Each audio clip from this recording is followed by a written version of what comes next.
So selling accidental coverage is one of those things that is it's always been a sales tactic that agents have used to enhance what I would call the perceived value of the plan. But I think in most cases, it can be effectively sold against. In other words, how to replace it. You can replace it if you have an intelligent approach on how you approach the process. So what I'm going to try to do today is answer your question for your unique clients, because yours may be a little bit different than what we normally see, but then kind of give you all some guidance on how to deal with somebody who has accidental coverage, because in most cases, what you'll find, it's inappropriate.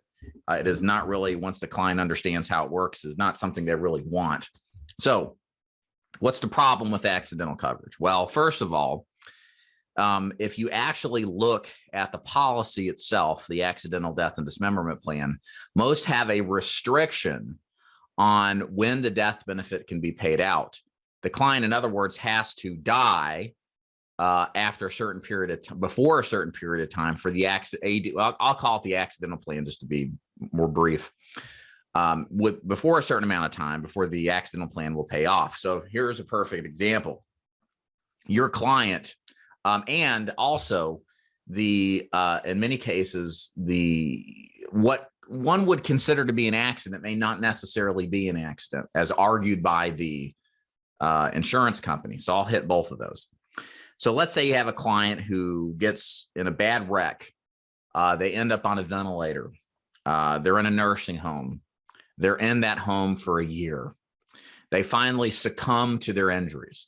Is this a plan? Is this in this situation, will the client have a death benefit payout for the accidental portion of the coverage? But when you actually look at the accidental death plans, most of them require death to occur within 60, 90 days. 90 days is kind of the norm for the accidental portion of the death benefit to pay out. Now, did the client die from an accident? Yeah, maybe, maybe not. But because there's a restriction on the payout date, again, in this hypothetical example, 90 days, which is the norm, the client's beneficiary is not going to get the accidental portion of the death benefit. That changes the perspective for a lot of people, because not everybody dies in car wrecks or accidents instantly. Many people suffer because there's, capabilities for the health industry to keep people alive for a long time. Not necessarily quality of life, but quantity. And what this immediately has an impact on is the ability of whether or not this thing's going to pay out or not. Other example here is, let's say somebody has Parkinsons. They're walking down the street and they, let's see, maybe that's not a good example. Here's good. Let's say somebody has Parkinsons and they're just walking around their house, and the docs told the person, don't do anything that's risky, like, walking up elevation, because this person has progressed Parkinson's and they may lose their balance and, get hurt. Well, this client doesn't listen. They start to climb down the stairs or go down the stairs. They trip, fall, hit their head, and they're dead.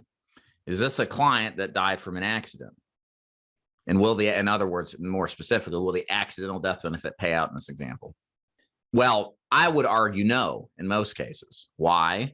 Because the client died. What did the client die from? Was it truly an accident, or was it from the condition, one of the conditions of progressed Parkinson's? I believe, based off of the readings of how these policies look, that the insurance company will argue this wasn't an accident, not in the truest form. My argument is there's an interpretive element to it. And if somebody has something like Parkinson's, where there are risk factors and perhaps a history of doctors suggesting things like not going up and down stairs, and the client doesn't, is that truly an accident? Or is it something that came from the disease itself, manifested from the disease itself?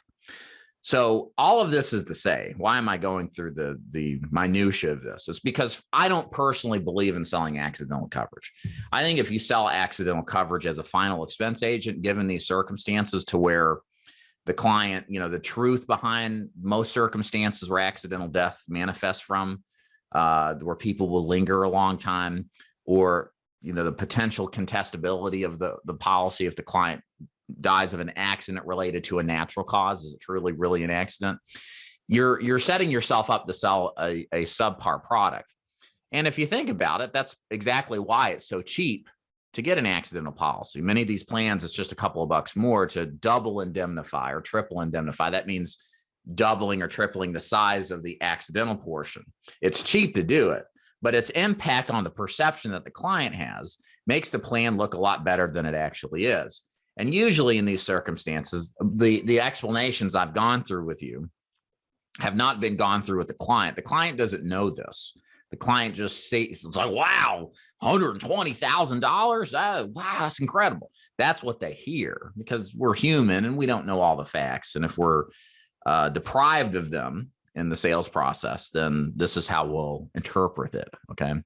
Not to mention, too, another issue with many of these accidental plans is they cancel at 70 or 75 when perhaps accidents are a higher risk factor. They do not last the entirety of the plan in most cases. Now, there used to be carriers that did, but many of them just have modified their products. So you're selling an accidental plan that is essentially a term limit type of plan. With all of this said, how do you combat and sell against these type of plans?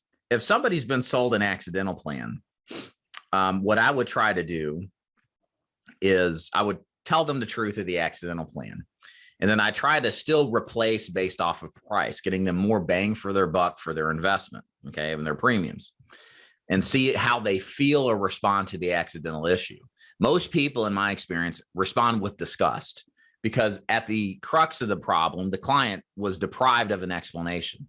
They were essentially, they feel lied to when the agent sold this idea of an accidental death benefit plan, but didn't sell the details. And again, I can rest assured, in most cases, 99% of the cases, the people that sell this way don't explain it this way. Okay.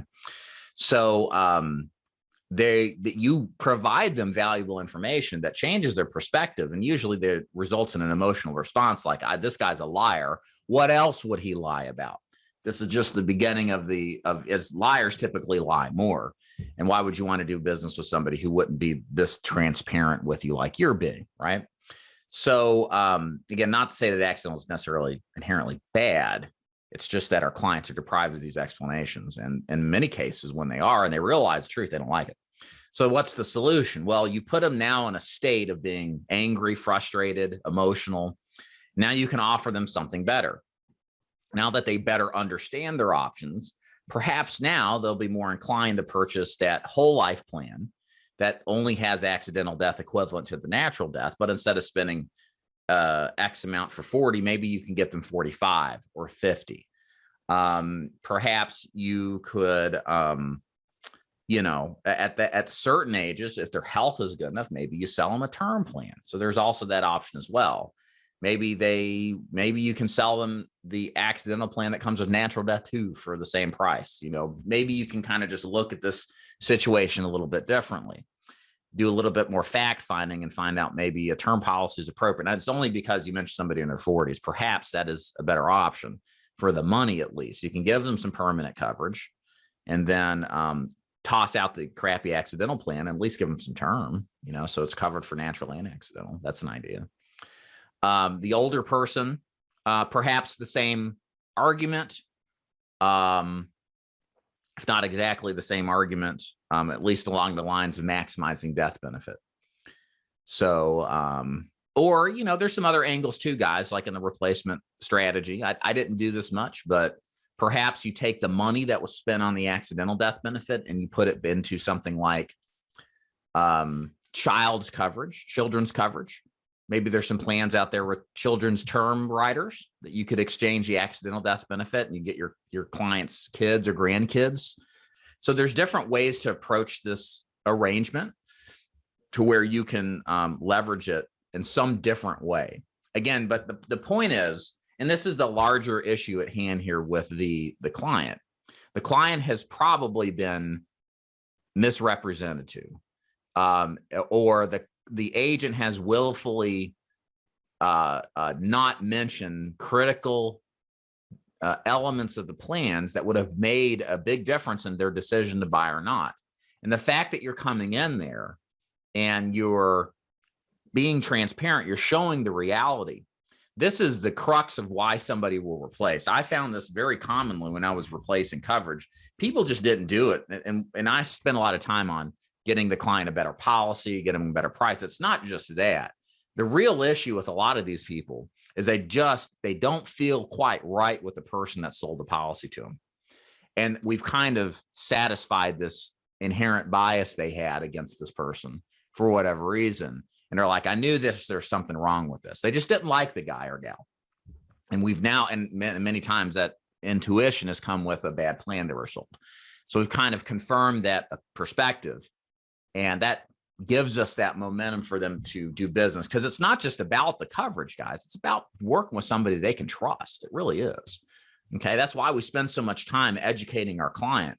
That's why we spend so much time making a connection with the prospect, making sure that it's easily affordable, right? Asking these very important questions, because when we leave and we're done, we want the client to remember us. They won't remember facts. They'll remember emotion. They'll remember, man, he was a good agent. He explained things to me. He was patient. He answered all my questions. He got me exactly what I wanted. And that feeling of trust and rapport they have with you is like building a moat around your prospect that other agents are going to have a hard time swimming through, because it's filled with gators, or there's a wall they've got to climb to get over to your prospect, right? We want to intentionally build this stuff. And agents who choose not to explain, in this case, accidental death benefit stuff, they're the ones that are going to get replaced. And it's very, very, very dangerous to sell the accidental stuff, because in most cases, when it's properly explained, you're going to end up in a situation where you get replaced.